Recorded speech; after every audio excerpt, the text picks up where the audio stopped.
Al-Iman TV, sarana penyubur keimanan. Innal hamdalillah nahmaduhu wa nasta'inuhu wa nastaghfiruh wa na'udzu billahi min shururi anfusina wa min sayyiati a'malina. Man yahdihillahu fala mudilla lahu wa man yudlil fala hadiya lahu. Asyhadu an la ilaha illallah wahdahu la syarika lahu wa asyhadu anna Muhammadan abduhu wa rasuluh. Ya ayyuhalladzina amanu taqullaha haqqa tuqatih wa la tamutunna illa wa antum muslimun. Ya ayyuhan nasu taqu rabbakumul ladzi khalaqakum min nafsin wahidah wa khalaqa minha zawjaha wa batha minhuma rijalan katsiran wa nisaa'a wattaqullaha alladzi tasaaluna bihi wal arham innallaha kana 'alaikum raqiba. Ya ayyuhalladzina amanu taqullaha wa qulu qawlan sadida yuslih lakum a'malakum wa yaghfir lakum dhunubakum wa man yuti'illaha wa rasulahu faqad faza fawzan 'azima. Amma ba'd. Kaum muslimin dan kaum muslimat, para pemirsa dan para pendengar televisi dan radio Roja dimanapun Anda berada, semoga senantiasa dirahmati Allah Subhanahu wa ta'ala. Alhamdulillah, di bulan yang mulia ini kita dapat kembali bertemu dalam pembahasan hadis-hadis Nabi sallallahu alaihi wasallam dari kitab Riyadhus Shalihin min kalami Sayyidil Mursalin sallallahu alaihi wasallam. Pembahasan kita sampai pada bab fadl qiyamil lail, masih pembahasan tentang keutamaan salat di malam hari. Dan kita telah membahas sejumlah hadis Nabi SAW. Yang terakhir adalah hadis Abdullah bin Amr ibn al-As radhiyallahu anhuma. Beliau berkata, anna Rasulullah sallallahu alaihi wasallam qala, bahwasanya Rasulullah sallallahu alaihi wasallam bersabda, ahabbus salati ila Allahi salatu Dawud wa ahabbus siyam ila Allahi siyam Dawud. Bahwa salat yang paling dicintai oleh Allah adalah salatnya Nabi Daud, dan puasa yang paling dicintai oleh Allah adalah puasa Daud. Kana yanamu nisfal laili wa yaqumu thuluthahu wa yanamu sudusahu. Bahwa beliau Nabi Daud alaihissalam dahulu beliau tidur sampai pertengahan malam, kemudian beliau bangun sepertiga malam, dan dari yang selebihnya 1/6 malam beliau tidur lagi.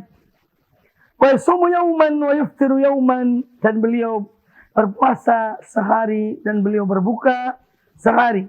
Hadis ini muttafaqun alaih, dikeluarkan oleh Imam Bukhari dan Imam Muslim di dalam Sahih Bukhari dan Sahih Muslim.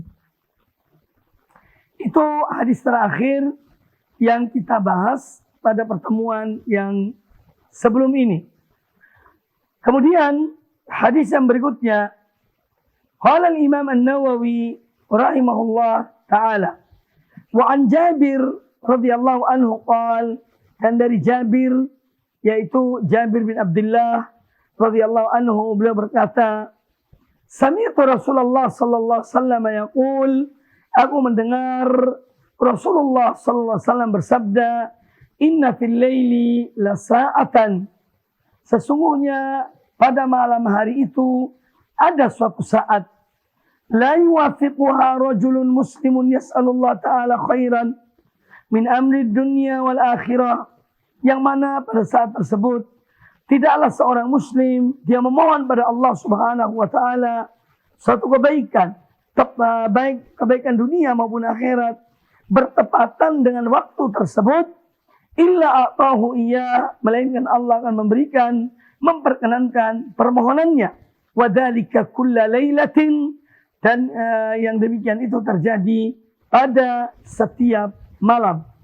Hadis ini hadis sahih riwayat Imam Muslim di dalam sahihnya. Kaum muslimin, para pemirsa rahimakumullah, hadis Jabir bin Abdullah radhiyallahu anhu ini menjelaskan kepada kita tentang suatu saat, ya, pada setiap malam baik di Ramadan maupun di luar Ramadan. Ya, karena ini hadisnya adalah hadis yang umum. Bahwa di malam hari ada suatu saat. Entah kapan saat itu, kita tidak mengetahuinya. Ada suatu saat yang mana apabila seorang muslim berdoa di saat tersebut, dia memohon kebaikan dunia dan kebaikan akhirat, maka Allah akan memperkenankan, akan mengabulkan permohonan hamba tersebut. Nah, hadis ini tentu memberikan kepada kita dorongan untuk selalu ada saat-saat pada malam hari kita untuk kita sholat dan berdoa kepada Allah Subhanahu wa ta'ala. Jadi hadis ini memberikan kepada kita pengertian dan sekaligus sebagai dorongan kepada seorang muslim agar dia selalu sholat dan berdoa di malam hari. Karena doa pada saat tersebut adalah doa dikabulkan oleh Allah Subhanahu wa taala jika bertepatan dengan apa yang dia atau dengan waktu yang dia berdoa, bertepatan dengan waktu diperkenankannya doa oleh Allah Ta'ala, maka Allah akan mengabulkan permohonannya. Kemudian dalam hadis ini juga An-Nabi alaihissalam tidak memberitahukan tepatnya waktu tersebut. Ini supaya kita selalu berdoa kepada Allah Subhanahu wa ta'ala. Kemudian yang kedua atau yang berikutnya yang diambil dari hadis ini, kita diajarkan oleh Nabi sallallahu alaihi wasallam untuk selalu memohon kepada Allah Ta'ala kebaikan dunia maupun akhirat. Ya, karena di dunia ini ada kebaikan, ada hasanahnya, demikian pula di akhirat ada hasanahnya. Makanya di antara doa yang kita diajarkan oleh Al-Quranul Karim dan juga diajarkan oleh Rasulullah sallallahu alaihi wasallam, kalau redaksi Al-Quran berbunyi, Rabbana atina fid dunya hasanah wa fil akhirati hasanah wa qina adzabannar. Ya, wahai Rabb kami, berikanlah kepada kami kebaikan di dunia ini dan berikanlah kepada kami kebaikan di akhirat. Ya, serta peliharalah kami dari azab api neraka. Kemudian redaksi dari hadis Nabi sallallahu alaihi wasallam yaitu Allahumma atina fid dunya hasanatan wa fil akhirati hasanah wa qina adzabannar. Ya Allah, berikanlah kepada kami kebaikan di dunia ini dan kebaikan di akhirat, serta peliharalah kami, lindungilah kami dari azab api neraka. Kemudian juga yang perlu diketahui bahwa di antara waktu-waktu yang afdal untuk berdoa adalah di akhir malam.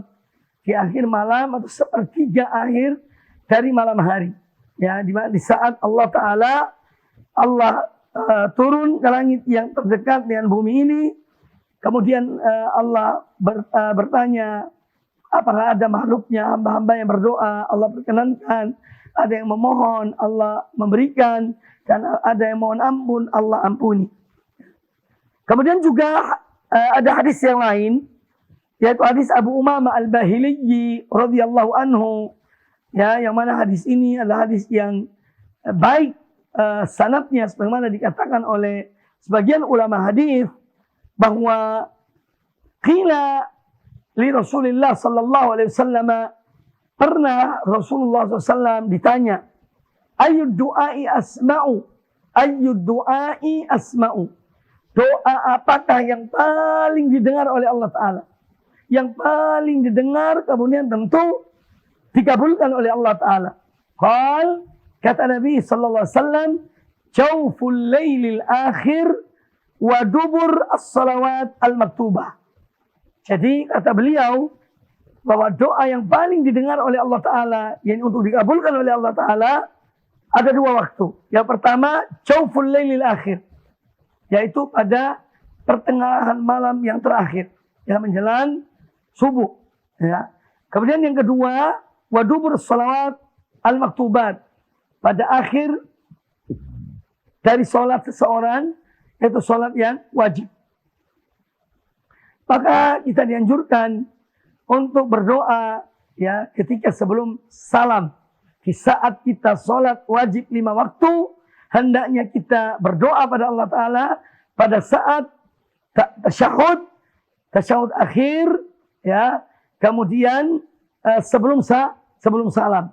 Kita dianjurkan untuk berdoa, memohon pada Allah Subhanahu wa Ta'ala kebaikan dunia dan akhirat, karena ini termasuk saat-saat yang mustajab, dikabulkan, diterima oleh Allah Subhanahu wa Ta'ala, terutama di saat kita mengerjakan sholat wajib. Kemudian hadis yang berikutnya, qala al-Imam An-Nawawi rahimahullah ta'ala, wa an Abi Hurairah radhiyallahu anhu anna an-nabiy sallallahu alaihi wasallam qala, dan dari Abu Hurairah radhiyallahu anhu, beliau berkata bahwasanya Nabi sallallahu alaihi wasallam bersabda, idza qama ahadukum minal laili falyaftatih as-salata bi rak'ataini khafifataini.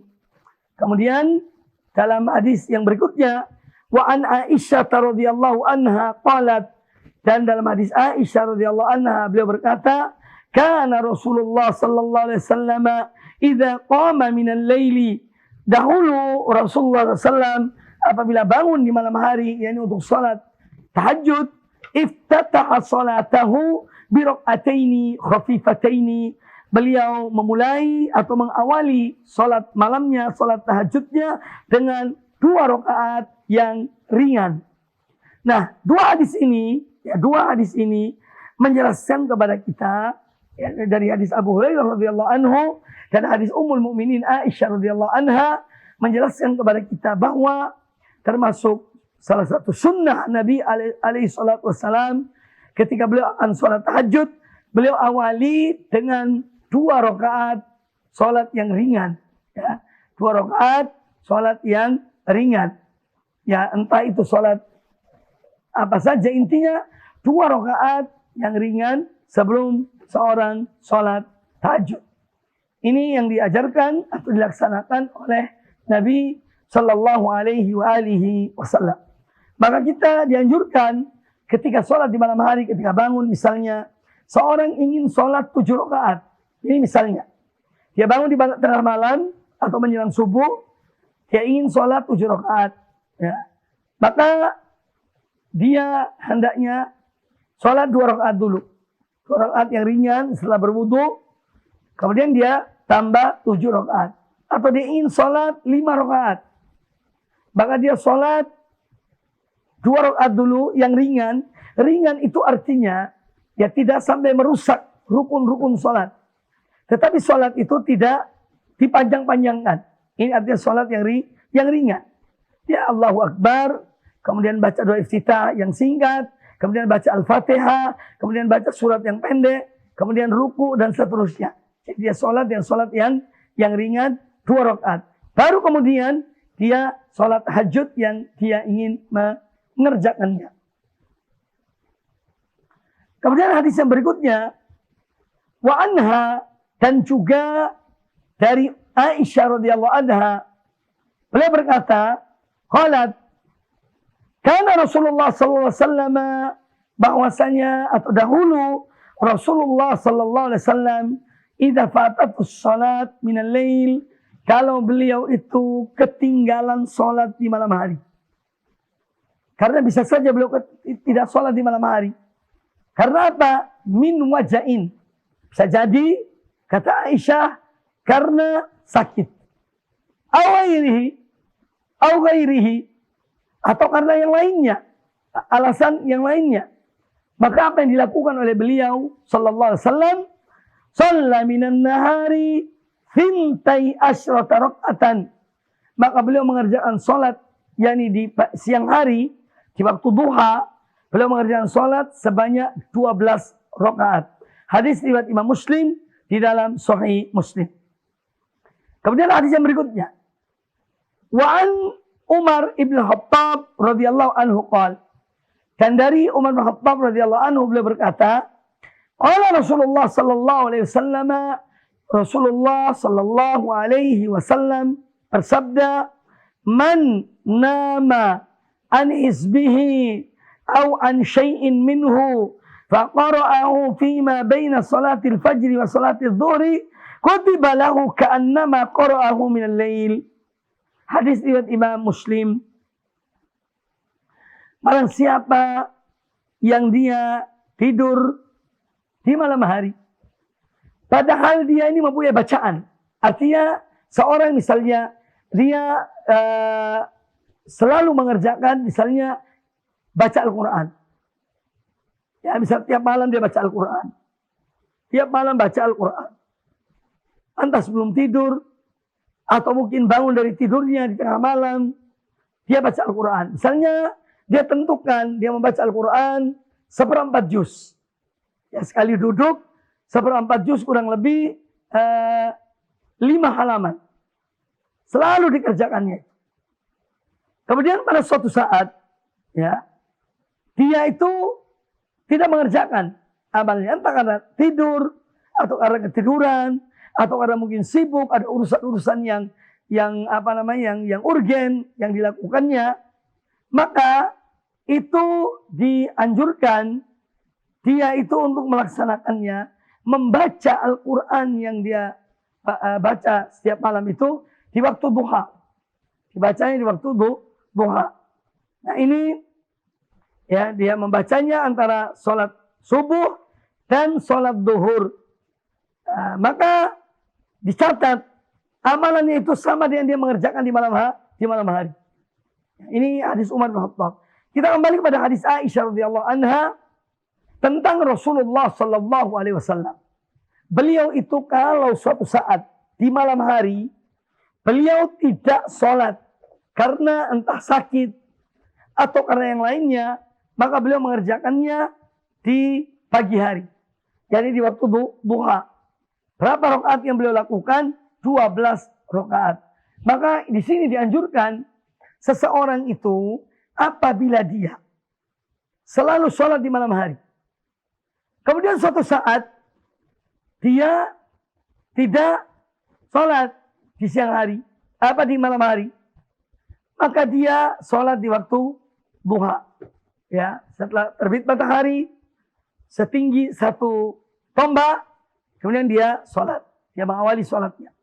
Atau intinya di waktu antara setelah terbitnya matahari dengan waktu duhur.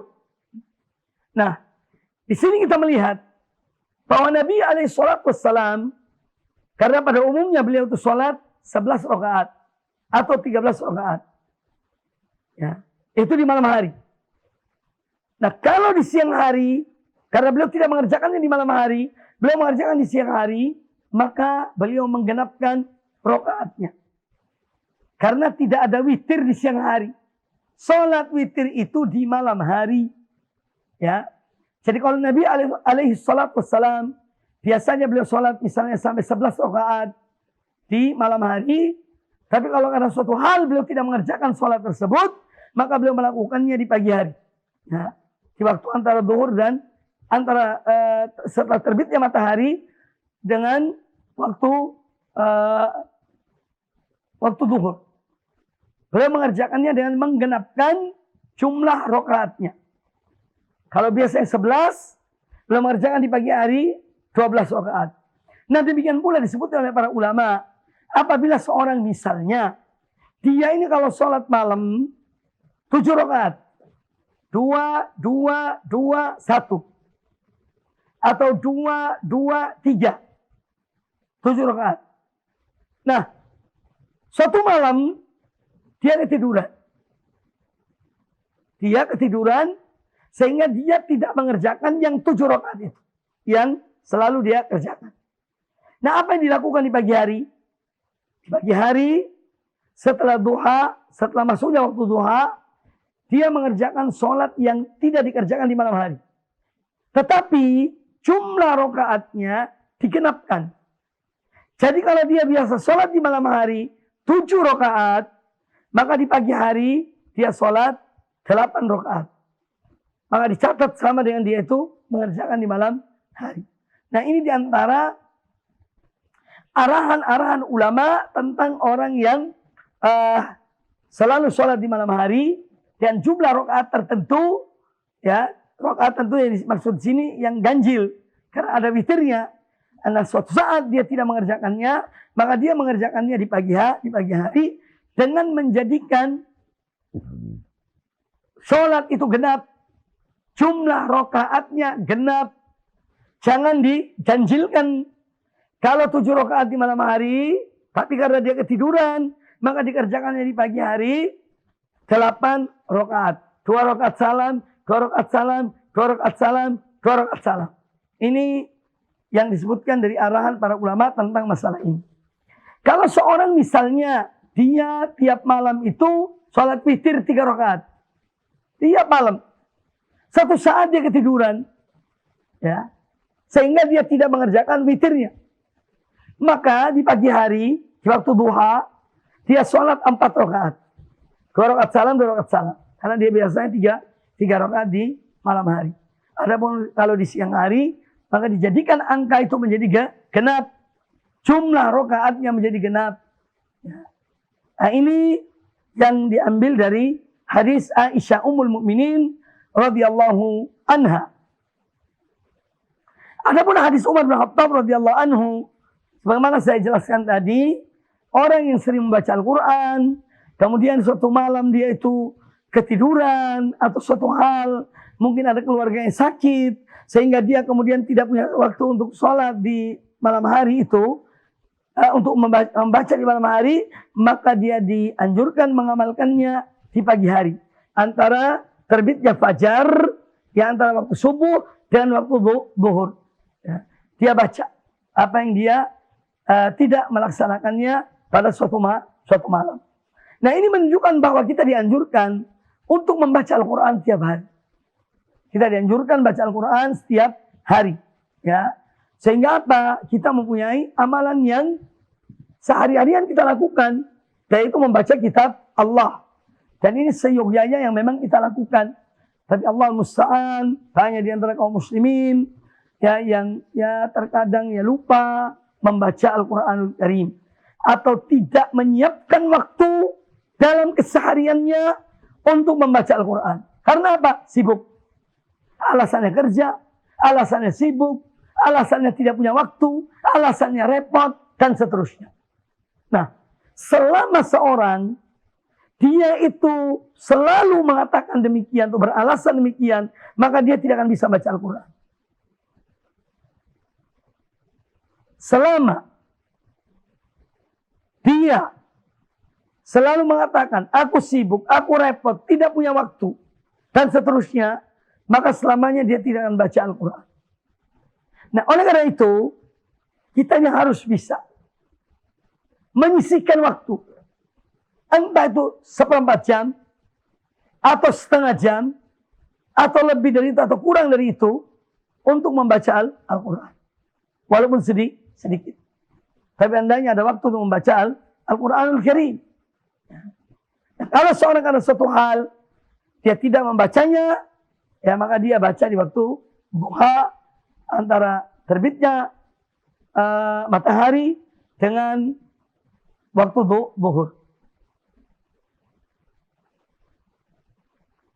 Kemudian di sini menjelaskan kepada kita tentang fadilah yang diperoleh oleh seorang hamba yang dia mengamalkan amalannya semestinya dia lakukan di malam hari, tapi karena suatu hal dia lakukan di siang hari, maka fadilahnya tetap dia dapat. Ketika dia baca di waktu duha, sama dengan dia amalkan di waktu malam. Dan itu lebih utama dalam arti sholat tahajudnya atau baca Al-Qurannya misalnya di malam hari, itu tentu yang lebih konsentrasi. Ya. Baik, kita lanjutkan hadis yang berikutnya. Qala al-Imam An-Nawawi rahimahullah ta'ala, wa an Abi Hurairah radhiyallahu anhu qala, dan dari Abu Hurairah radhiyallahu anhu beliau berkata, qala Rasulullah sallallahu alaihi wasallam, Rasulullah sallallahu alaihi wasallam bersabda, rahimallahu rajulan, Allah merahmati seorang laki-laki, seorang suami, qama minal laili, dia bangun di malam hari, fasalla, lalu dia salat di malam hari, wa aiqadha imra'atahu, kemudian dia bangunkan istrinya. Ya.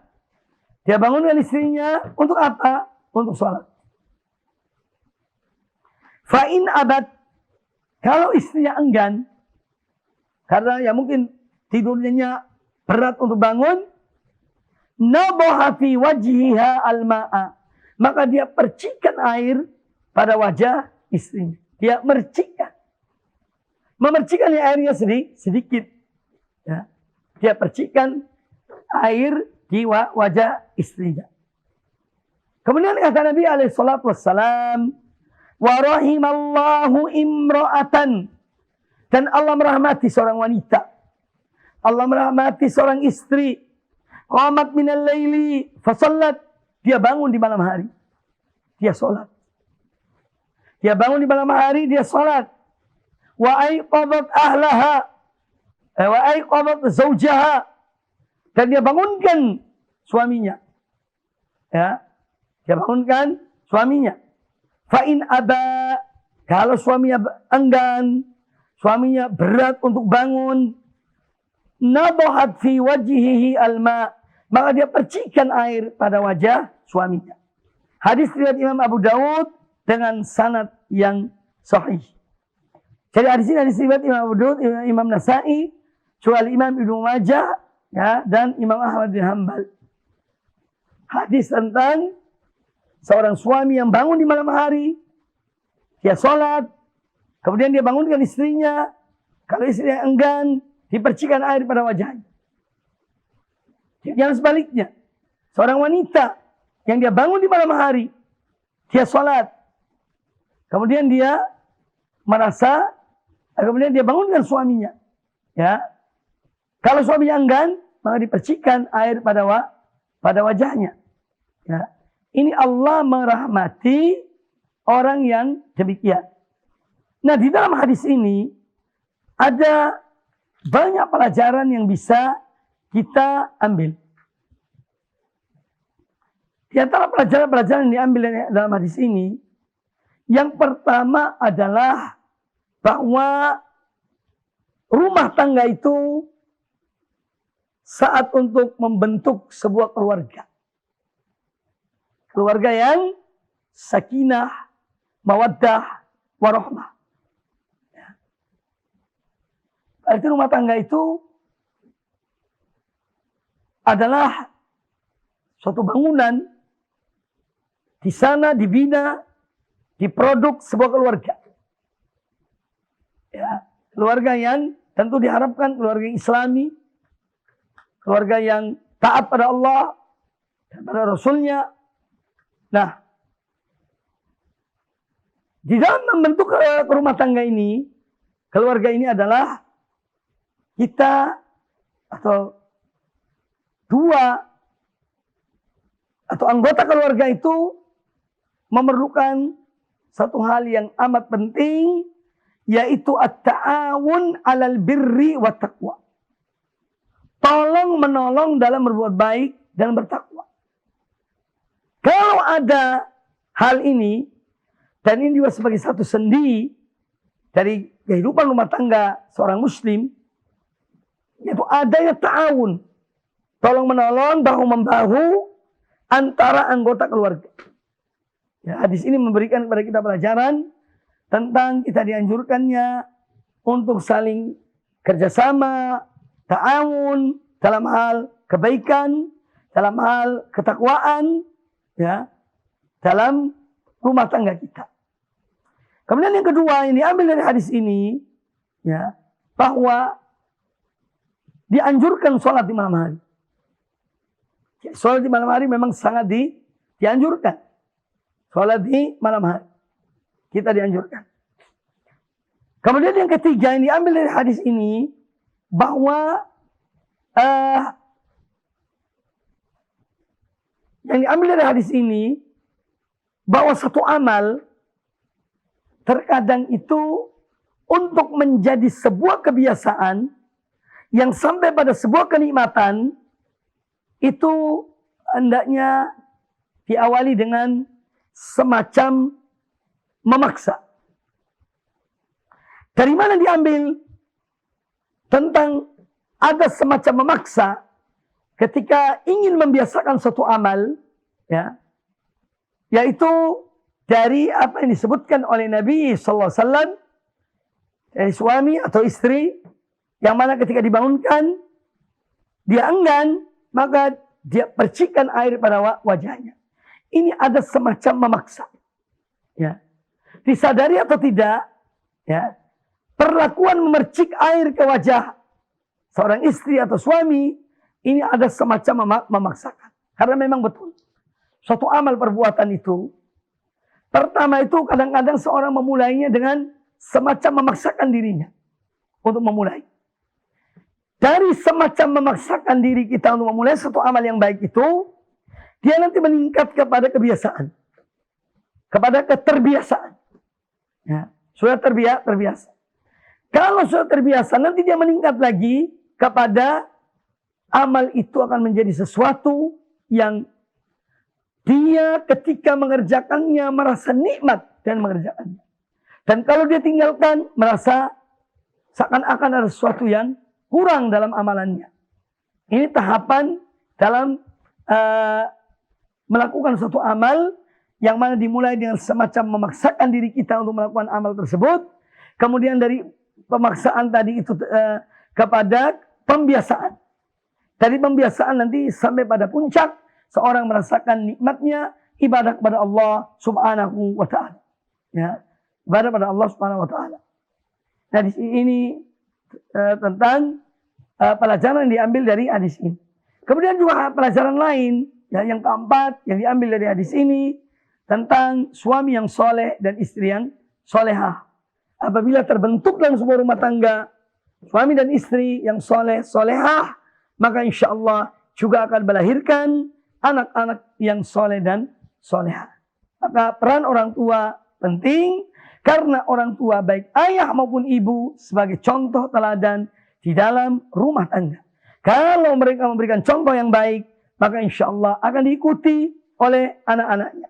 Kalau suami memberikan contoh yang baik pada istrinya, akan diikuti oleh istrinya. Ya, dan juga sebaliknya.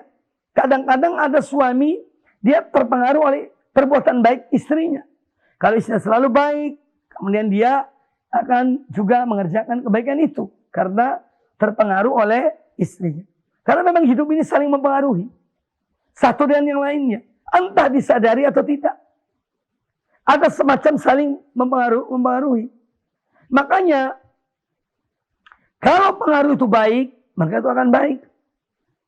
Tetapi yang berbahaya adalah kalau pengaruh itu jelek. Ini akan juga berdampak yang buruk. Nah, di sini pentingnya kemudian kita untuk mencari teman yang baik, istri yang soleha, suami yang soleh, ya. Ini dalam rangka semua membentuk rumah tangga yang penuh dengan ketakwaan kepada Allah Subhanahu wa Ta'ala. Kemudian juga hadis yang baru kita dengar tadi memberikan kepada kita pelajaran tentang amar ma'ruf nahi mungkar. Ya. Ada al-amru bil ma'ruf dan an-nahyi anil mungkar. Ketika istri ketiduran atau tidur, dikhawatirkan dia bisa ketiduran, maka dibangunkan. Ya, maka dibangunkan. Jadi ini juga ada semacam amar ma'ruf nahi mungkar dari hadis yang kita dengar ini. Baik, kita lanjutkan pada hadis yang berikutnya.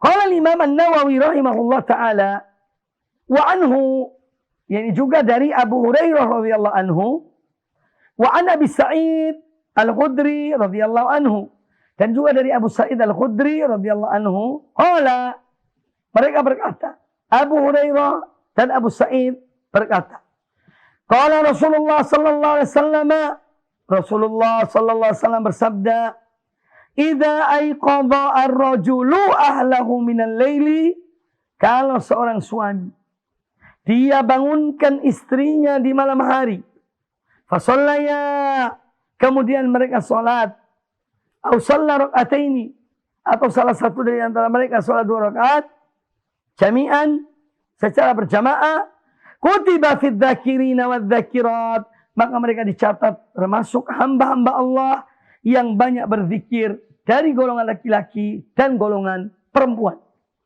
Nah, hadis ini menjelaskan kepada kita tentang dianjurkannya seorang ayah, seorang suami untuk dia mengajak istrinya untuk sholat di malam hari.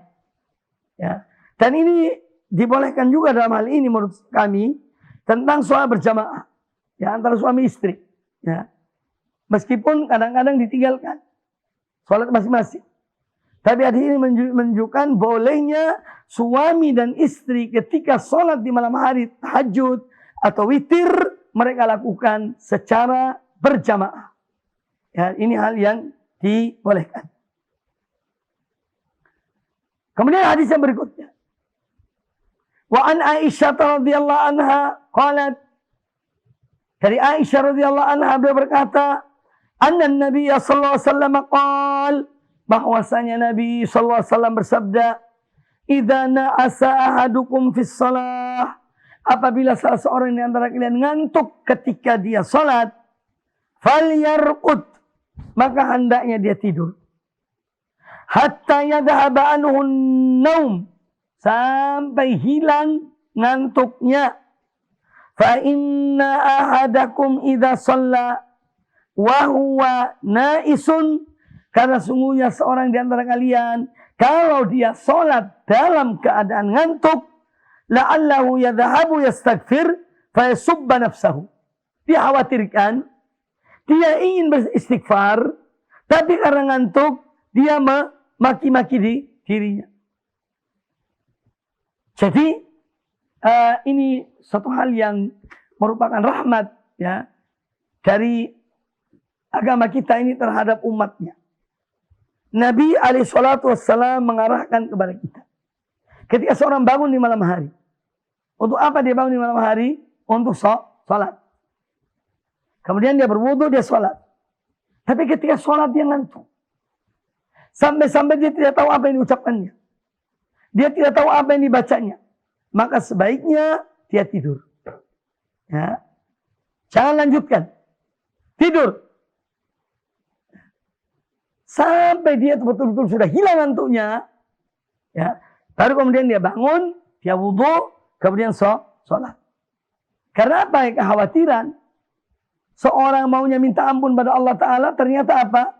Memaki-maki dirinya. Ya.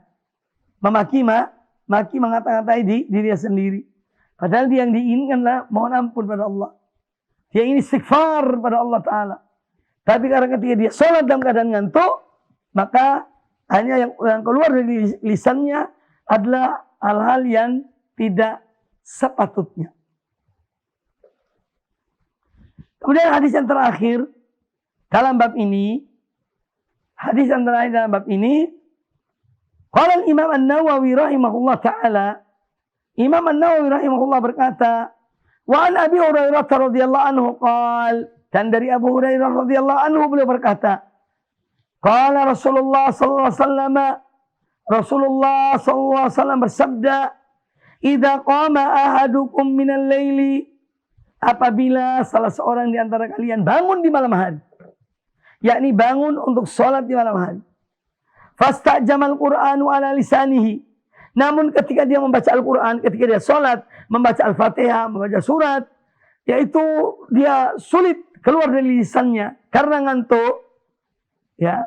Kemudian falam yadri ma yaqul, ketika baca dia tidak tahu apa yang dia baca, dia tidak tahu apa yang diucapkannya, falyattaji, maka hendaknya dia tidur. Hadis riwayat Imam Muslim di dalam Sahih Muslim. Nah, ini memberikan pelajaran kepada kita bahwa seorang yang dalam keadaan ngantuk itu makruh untuk dia sholat di malam hari. Jadi jangan memaksakan diri. Kalau ngantuk tidur. Kalau sudah puas tidurnya, bangun. Baru kemudian sholat. Ya. Itu karena apa? Karena mata punya hak. Mata ini punya hak untuk tidur. Di saat dia ngantuk, berikan haknya. Ya. Di saat dia ngantuk, berikan akan haknya.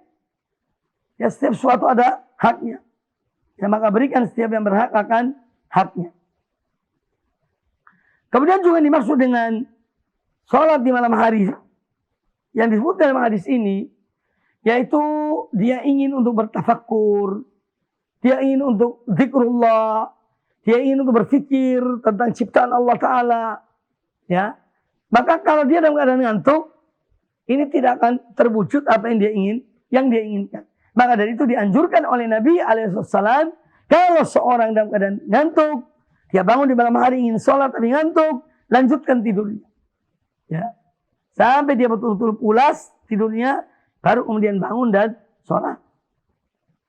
Kemudian juga hadis ini menjelaskan pada kita tentang membaca Al-Quranul Karim, hendaknya dengan memahami maknanya, dengan tadabbur, ya. Tidak sekadar baca, tidak sekadar membaca, tapi dengan takabbur dan dengan tadabbur, ya, dengan tafakkur apa yang dia baca itu. Ini hadis-hadis Nabi alaihissalam dalam bab tentang keutamaan qiyam al-lail, keutamaan bangun salat di malam hari. Kemudian kita lanjutkan pada hadis yang berikutnya, bab yang berikutnya. Qala al-Imam an-Nawawi rahimahullah ta'ala, babu istihbabi qiyam Ramadhana wa huwa at-tarawih. Bab tentang dianjurkannya kita ini sholat raweh. Sholat raweh itu dinamakan juga qiyam Ramadan. Ya, sholat raweh itu dinamakan juga qiyam Ramadan. Adapun hadis-hadis yang dibawakan oleh An-Nawawi rahimahullah dalam bab ini, yang pertama, an Abi Hurairah radhiyallahu anhu, anna Rasulullah sallallahu alaihi wasallam qala, man qama Ramadhana imanan wa ihtisaban, ghufira lahu ma taqaddama min dhanbihi. Hadis muttafaqun alaih. Riwayat Bukhari dan Muslim. Dari Abu Hurairah radhiyallahu anhu, beliau berkata bahwa Rasulullah sallallahu alaihi wasallam bersabda, man qama Ramadhana imanan wa ihtisaban. Barang siapa yang bangun di malam hari bulan Ramadan, bangun untuk sholat karena didorong oleh imannya kepada Allah, ya, wahtisaban, dan dia ingin mendapatkan pahala, ingin mendapatkan apa yang Allah janjikan baginya, maka diampuni dosa-dosanya yang terdahulu. Ini keutamaan puasa yang dilakukan oleh seorang mukmin.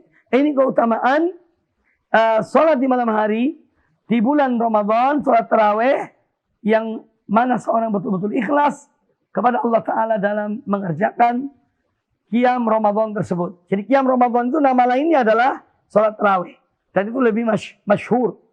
Hampir di seluruh dunia Islam, dunia kaum muslimin, sholat taraweh itu sholat yang dikenal di bulan Ramadan, ya, sholat berjamaah, namanya sholat taraweh. Karena masyhurnya istilah ini. Dan diambil dari pelajaran dari hadis ini, yaitu anjuran untuk kita melakukan sholat di malam-malam hari bulan Ramadan. Fadilahnya besar. Ya. Semoga Allah Ta'ala menerima amal-amal ibadah kita. Nah, kita berdoa pada Allah Ta'ala. Mohon pada Allah Ta'ala. Jadi amal yang kita lakukan semua diterima oleh Allah Azza wa Jalla. Karena kita sekarang berada di bulan Ramadan. Nah, hadis ini menganjurkan kita untuk sholat di malam hari di bulan Ramadan. Kemudian hadis ini juga menunjukkan tentang sholat tarawih itu adalah salah satu keistimewaan bulan Ramadan. Karena sholat ini hanya ada di bulan Ramadan. Tidak ada sholat tarawih di luar Ramadan. Ya. Secara berjamaah di masjid-masjid kaum muslimin, tidak ada. Kecuali di bulan Ramadan. Maka sholat tarawih ini adalah merupakan salah satu kekhususan bulan Ramadan. Salah satu keistimewaan bulan Ramadan. Kemudian hadis ini menjelaskan pula kepada kita tentang ampunan Allah Ta'ala bagi orang-orang yang mukhlis dalam beramal.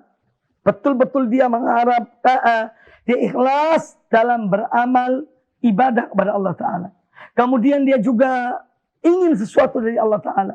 Karena Allah menjanjikan orang-orang berbuat baik Allah janjikan suatu kebaikan bagi mereka. Balasan yang baik juga bagi mereka. Ya. Kemudian disebutkan di sini, man qama ramadhana imanan. Barang siapa yang sholat di malam-malam hari bulan Ramadan karena iman, artinya al-iman bi fardiyati siyami, ya, atau qiyami. Bahwa dia bangun sholat di malam hari karena dia yakin betul bahwa memang disyariatkannya sholat tarawih. Bahwa sholat tarawih sesuatu yang disyariatkan. Kemudian ihtisaban, yaitu tujuan dia untuk mendapatkan apa yang Allah janjikan baginya di akhirat kelak. Hadis yang berikutnya, wa anhu, juga dari Abu Hurairah radhiyallahu anhu, beliau berkata, kana Rasulullah sallallahu alaihi wasallam yuraghibu fi qiyami Ramadan. Bahwasanya Rasulullah SAW dahulu beliau sangat menganjurkan untuk sholat di malam-malam bulan Ramadan. Min ghairi an ya'murahum fihi bi'azimatin. Namun beliau tidak memerintahkan mereka sampai pada derajat wajib. Tidak. Hanya anjuran. Hanya anjuran dan tidak sampai kepada hal yang merupakan kewajiban. Fayaqul, kata Nabi SAW, man qama ramadhana imanan wa ihtisaban ghufira lahu ma taqaddama min dambihi. Barang siapa yang bangun atau sholat di malam-malam bulan Ramadan karena didorong oleh iman pada Allah, yang mengharapkan apa yang Allah janjikan baginya, maka diampuni dosa-dosanya yang terdahulu. Nah, ini juga hadis yang menjelaskan kepada kita tentang qiyam Ramadan. Kita dianjurkannya untuk sholat di malam-malam bulan Ramadan. Makanya rugi orang yang tidak sholat tarawih, itu rugi. Ya. Karena ini fadilah yang besar. Ya. Apa fadilahnya? Di antara fadilahnya, yaitu disabdakan oleh Nabi Sallallahu Alaihi Wasallam. Innahu man qama ma'al imami, ya, hatta yang sarifa, kutiba lahu qiyamul lailatin. Ya. Bahwasanya seseorang itu kalau dia sholat tarawih bersama imam, yakni di masjid-masjid kaum muslimin, sampai selesai sholat bersama imam, maka dicatat baginya pahala seperti orang yang sholat semalam penuh. Nah, ini suatu keutamaan. Keutamaan besar, ya, dari sholat tarawih. Maka dari itu hendaknya kita jangan menyia-nyiakan waktu. Ya.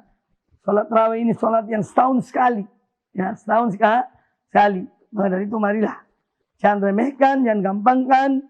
Tapi hendaknya kita mengetahui fadilah dari sholat di malam hari bulan Ramadan. Sehingga kita mengerjakannya betul-betul. Karena iman pada Allah dan ikhlas kepada Allah subhanahu wa ta'ala.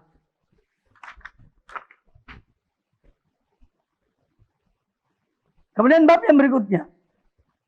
Babu fadli qiyamil lailatul qadri wa bayan arja layaliha. Ya. Bab tentang keutamaan orang yang sholat di malam Al-Qadar.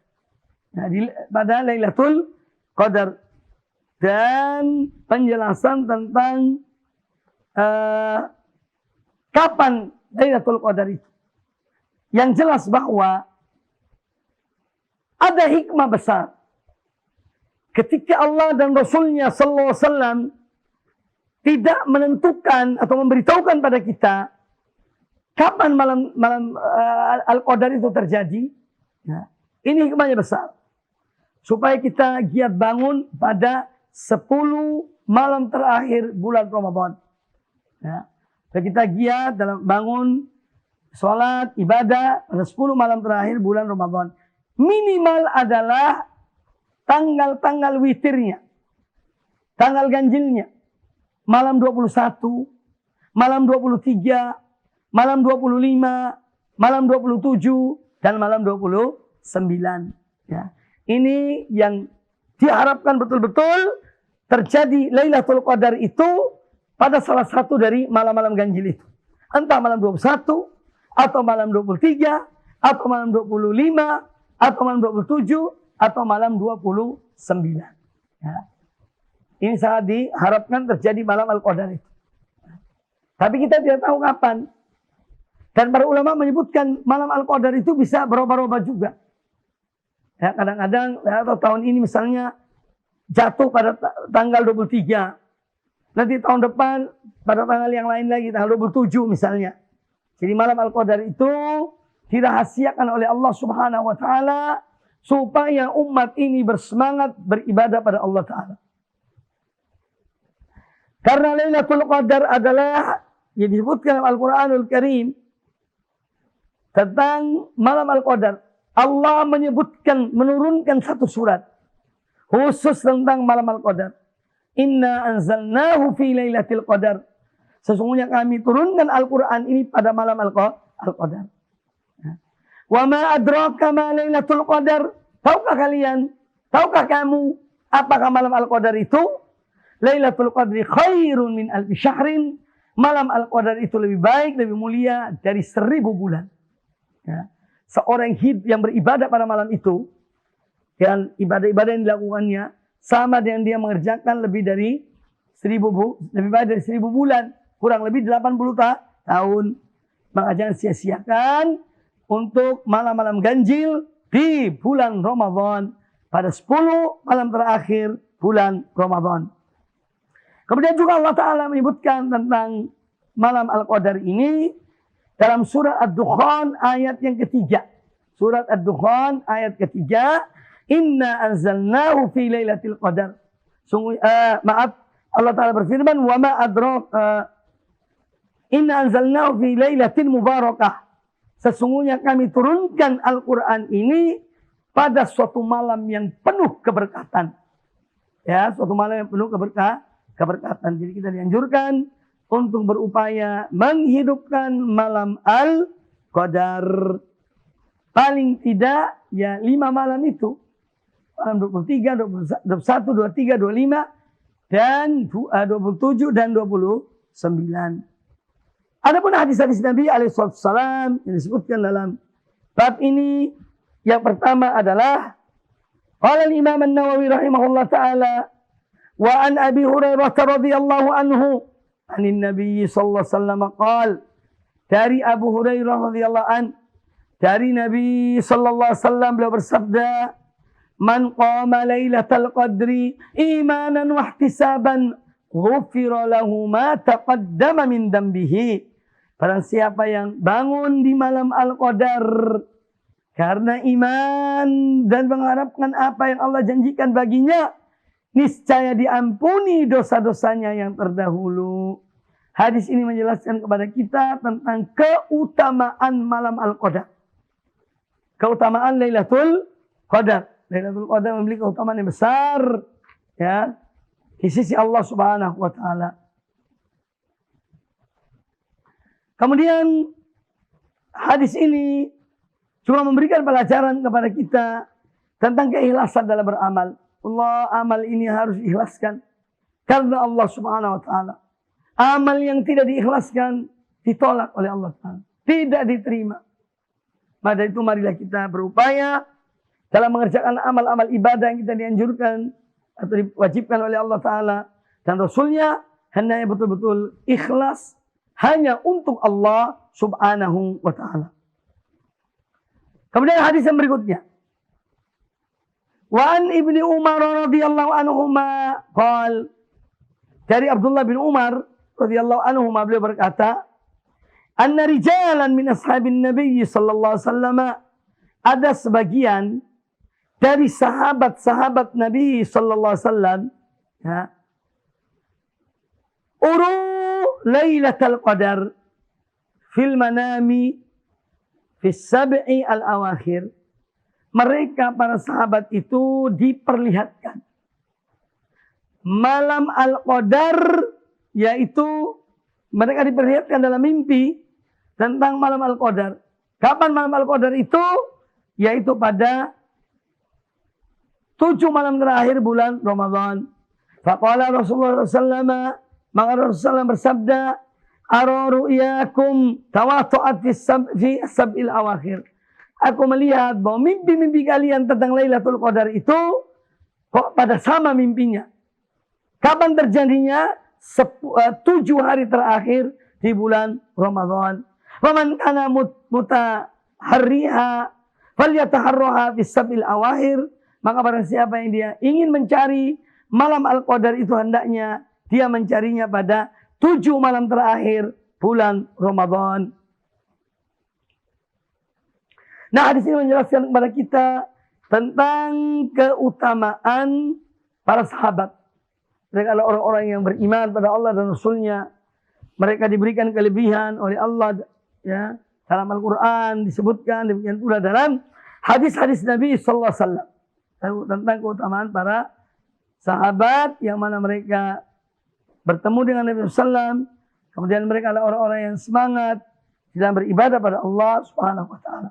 Maka malam Al-Qadar, ya, ini malam yang dicari oleh setiap orang mukmin karena fadilahnya besar.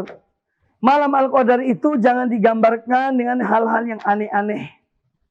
Katanya keluar di malam hari, jalan, nanti ketemu orang pakai pakaian putih, nanti ketemu tidak tahu apa, bintang yang jatuh, tidak tahu apa, dan seterusnya.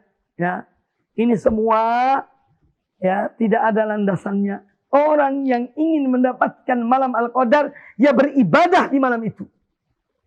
Dengan sholat, baca Al-Quran, berzikir, berdoa, bersedekah, dan amal-amal lainnya. Bukan jalan keliling, keluar dari rumahnya, terus pura-pura lihat ke langit, nanti seakan-akan ada malaikat yang turun. Ya, bukan itu. Malam Al-Qadar kita ibadah di malam itu.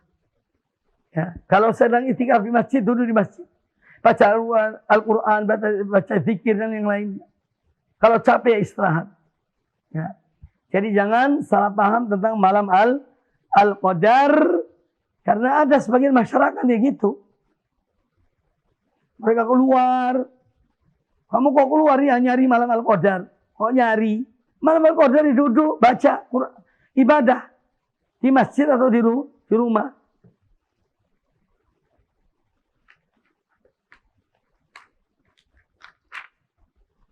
Kemudian hadis yang berikutnya.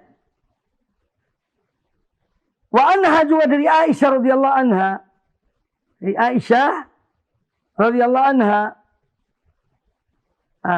Wa an Aisyah radhiyallahu anha qalat, dari Aisyah radhiyallahu anha beliau berkata, kana Rasulullah sallallahu alaihi wasallam yujawiru fi al-ashril awakhir min Ramadan wa yaqul taharraw lailatal qadri fil ashril awakhiri min Ramadan. Jadi Nabi alaihi salatu wassalam itu pada 10 malam terakhir di bulan Ramadan beliau beriktikaf. Iktikaf ini amalan dianjurkan. Ya. Bahkan Nabi sallallahu alaihi wasallam semenjak pindah di kota Madinah, hijrah dari Mekah ke Madinah, beliau selalu iktikaf pada 10 malam terakhir di bulan Ramadan, dan beliau tidak pernah meninggalkannya sampai beliau wafat, dipanggil oleh Allah Subhanahu wa Ta'ala. Jadi menunjukkan keutamaan, yaitu keutamaan iktikaf. Ya, dia salah satu dari ibadah-ibadah yang mulia.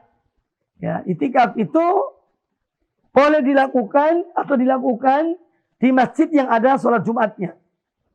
Karena kalau tidak nanti dia keluar untuk mencari masjid.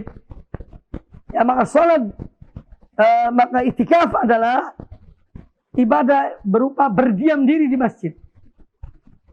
Jadi apa sih iktikaf itu? Al-mukthu fil masjidi biniyati taqarrub ila Allah Ta'ala. Iktikaf itu seorang berdiam diri di masjid dengan niat taqarrub ila Allah, untuk mendekatkan diri kepada Allah Subhanahu wa Ta'ala. Itu iktikaf. Ya. Makanya iktikaf itu seorang itu seakan-akan dia itu khulwah. Seakan-akan dia berduaan dengan Allah Ta'ala. Ya. Dia baca Al-Quran, dia sholat, kemudian sholat sunnah, tidak banyak bicara. Ya, makanya keliru. Orang yang jadikan iktikaf itu sebagai lahan untuk ngobrol. Ya. Karena ada sebagian orang ada juga pemuda-pemuda ikut itikaf, tapi apa yang dikerjakan? Ngobrol. Lebih banyak ngobrolnya daripada ibadahnya. Nah ini yang perlu diluruskan. Jadi itikaf itu adalah seorang ya khulwah dengan Allah Ta'ala. Ya, berkhulwat dengan Allah Ta'ala, beribadah kepada Allah Ta'ala, makanya dia duduk di masjid. Tidak keluar dari rumahnya. Kalau keluar ya batal. Kecuali keluar untuk buang hajat. Di toilet masjid. Maka itu tidak membatalkan yakni itikafnya. Tetapi kalau seorang dia keluar tanpa alasan, jadi batal itikafnya. Kalau dia masuk lagi, niat lagi yang baru. Ya, niat yang. Kemudian itikaf juga perlu diketahui, boleh kurang dari 10 hari. Ya. Jadi tidak mengapa seorang itikaf. Itikaf mungkin dia ambil 1 hari atau 1 malam. Tidak apa-apa. Ini hal yang dibolehkan. Kemudian di sini menjelaskan kepada kita tentang malam Al-Qadar itu terjadi pada malam-malam ganjil setiap malam ganjil pada 10 terakhir di bulan Ramadan. Nah, kaum muslimin, kaum muslimat, para pemirsa dan para pendengar rahimahullah taala, ini yang dapat disampaikan. Insyaallah pada pertemuan yang akan datang, kalau masih ada, nanti kita akan lanjutkan pada bab-bab yang berikutnya, ya, pada hadis-hadis yang berikutnya. Demikian, semoga apa yang disampaikan bermanfaat bagi kita semuanya, dan masih ada waktu untuk tanya jawab kurang lebih 15 menit. Demikian aku qouli hadza wa jazakumullahu khairan. Dukung channel kami dengan like, subscribe, dan aktifkan notifikasi agar kamu tidak ketinggalan video-video menarik lainnya.